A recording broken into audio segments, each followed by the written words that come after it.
Y aquí, por ejemplo, ese gran problema de que mi padre se haya atrevido a realizar esas investigaciones y que se hayan grabado esas conversaciones estas son copias de esas conversaciones. Tengo 32 de estos casetitos en donde podríamos escuchar, si me explicó, y que en ese libro que le estoy poniendo está digitalizado ya y que hay varias copias de esto, no se crean que es nada más el único que hay. Podemos escuchar a quien era el suegro de Cedillo, ¿no? Hablar con Adán Mezcua y decirle que no se preocupe, que su hija ya está de conocimiento de los problemas que él tiene,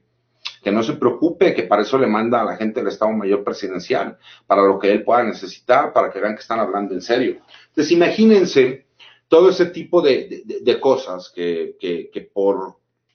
querer tapar la imagen de la familia presidencial, mejor destruyeron a quien era mi padre, a mi familia. Realmente nuestro vínculo familiar es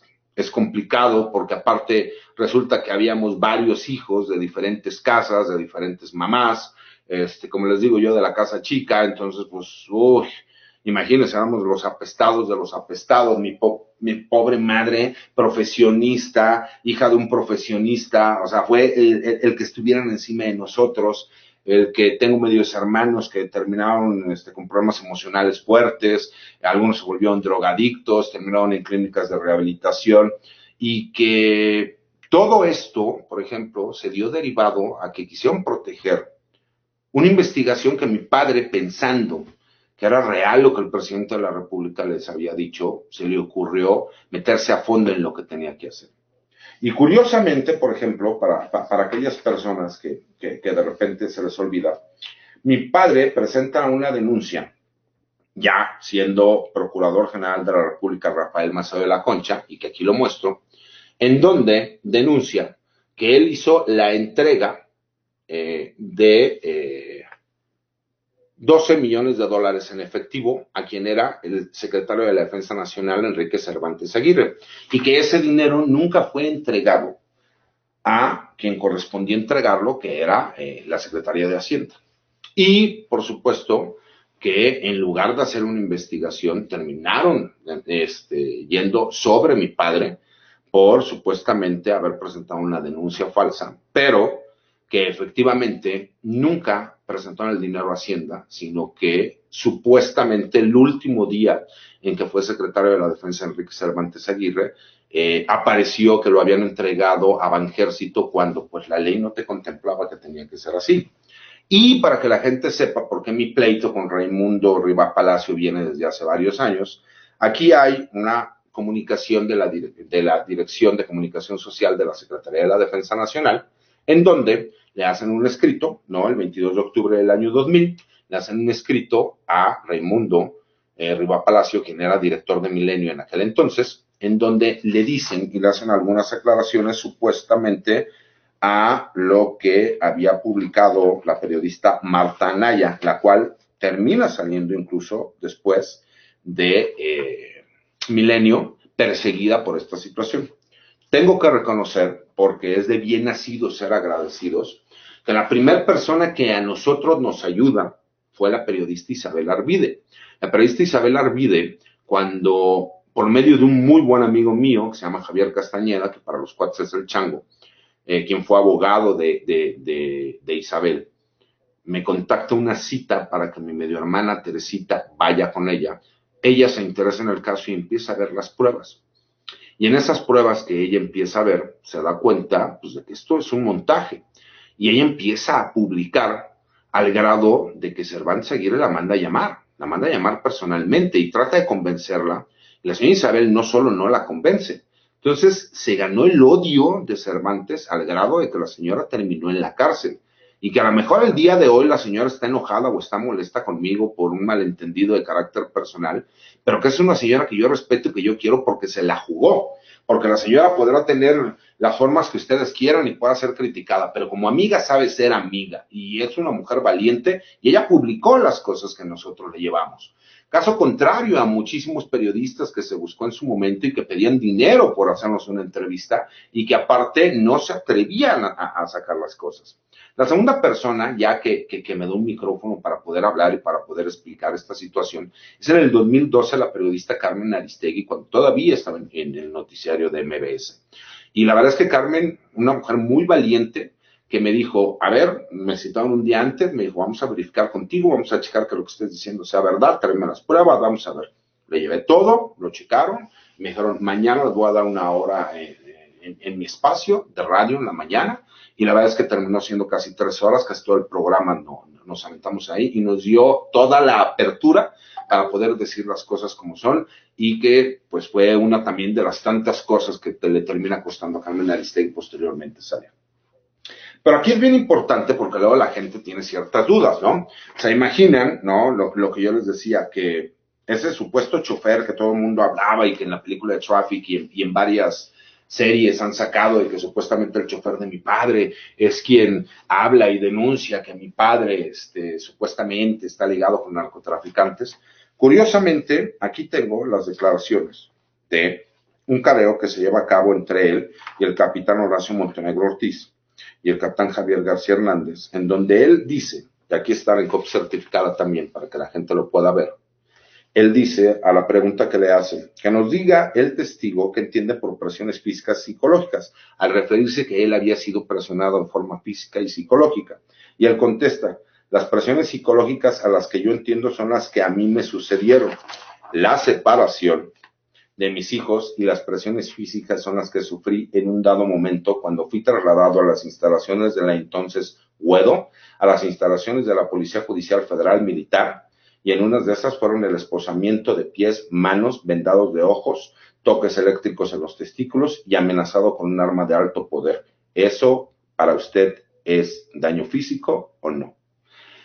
Aquí, por ejemplo, todo este tipo de información que nos costó muchísimo trabajo poder conseguir, poder tener, y que en este libro que he escrito las tengo y las menciono de forma clara. Imagínense si no va a ser una situación que viene a romper todo el paradigma del famoso boletín, ¿no? Que da la PGR y que da Los Pinos, porque para que la gente entienda, en 1997 nada más había un solo partido en el poder, que era el PRI. Ellos mandaban, ellos decían, ellos dictaban la agenda, ellos decían qué es lo que tenían que decir los medios, ellos tenían que sentarse los medios de comunicación a leer lo que les mandaba el gobierno federal. Salvo muy honrosas excepciones como don Julio Scherer en Proceso, todos los demás eran leedores de notas, esa es la realidad, o la gran mayoría de ellos. Y nos tocó vivir toda esa presión en carne propia. Yo, por ejemplo, en mi caso, conocía bien el gremio, aparte de haberme criado ahí, porque yo fui cadete en el Arroyo Colegio Militar. Curiosamente, me tocó como comandante del cuerpo de cadetes el general Salvador Cienfuegos, en aquel entonces coronel. Tengo una buena amistad con mis antigüedades, aunque yo no fui oficial del ejército, yo no me gradué del Colegio Militar. Y eso no quita que, bueno, pues durante muchos años siempre hubo ese interés, esa situación de amistad que existía entre los compañeros, ¿no? Esa hermandad, ese espíritu de cuerpo, y que con los años, bueno, nos fue ayudando. Pero imagínense ustedes si yo les dijera que a mi padre lo acusan, porque aparte mi padre fue la primera persona que lo acusan de delincuencia organizada en la historia de este país. Es el primero que le aplican la ley federal contra la delincuencia organizada, y terminan acusando a 2 capitanes, que es el capitán Horacio Montenegro, que todo el mundo decía que era el yerno de mi papá. Falso. Sí, por supuesto que Teresita estuvo casado con un piloto aviador de la Fuerza Aérea que tuvo el grado de mayor, que por cierto es un pelado que no vale 3 pesos, que se divorció de ella y nunca le dio pensión a sus hijos, y que aunque no me lleve muy bien con los hijos de Teresita, la realidad es que esos muchachos tuvieron que sufrir muchas de las cosas que no tendrían que haber sufrido por un padre desobligado y huevón como este cabrón. Y perdón que lo diga, pero pues ahí sí me pega un poco la parte de lo de la familia, donde tendría que ser. Y el segundo capitán, que es el capitán Javier García Hernández, el cual era el que se encargaba de la parte operativa del grupo de información. A ellos los terminan metiendo porque ellos, después de que se llevan a los elementos de la Quinta Región Militar, que formaban parte de ese grupo de información y que se habían ido al Instituto Nacional del Combate a las Drogas, los terminan torturando, y ellos dos no quieren estar declarada en contra de mi señor padre. Entonces, por lo mismo, se les hizo muchísimo más fácil el decir, bueno, pues estas personas se van con Gutiérrez Rebollo, los vamos a acusar de delincuencia organizada y esa delincuencia organizada la vamos a aplicar para que le caiga todo el peso de la ley. Pero aquí la parte que más me llama la atención de todo esto y que de alguna forma la gente luego se le olvida es, decían que mi padre supuestamente apoyaba al Señor de los Cielos, pero a la gente se le olvida que mi padre es quien detuvo a los narcotraficantes Ruperos Cerratos, que eran socios llamado Carrillo Fuentes. A la gente se le olvida que mi padre detuvo al Güero Palma, el cual era el socio principal llamado Carrillo Fuentes, ¿no? Y que está comprobado y que está demostrado. Mi padre es el único que detiene al Señor de los Cielos en 1989. Pero curiosamente, mi señor padre creyó que el ejército siempre iba a estar ahí, porque me acuerdo que mi padre decía,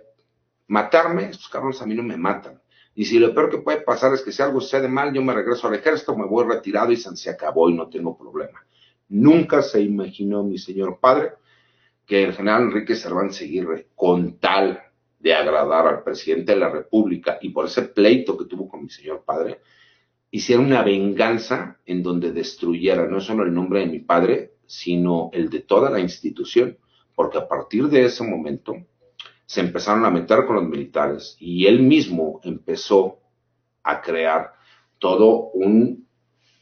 cambio en cuanto a la ideología de cómo se manejaban las cosas, porque recordemos, y es algo que adentro del gremio la gente lo sabe,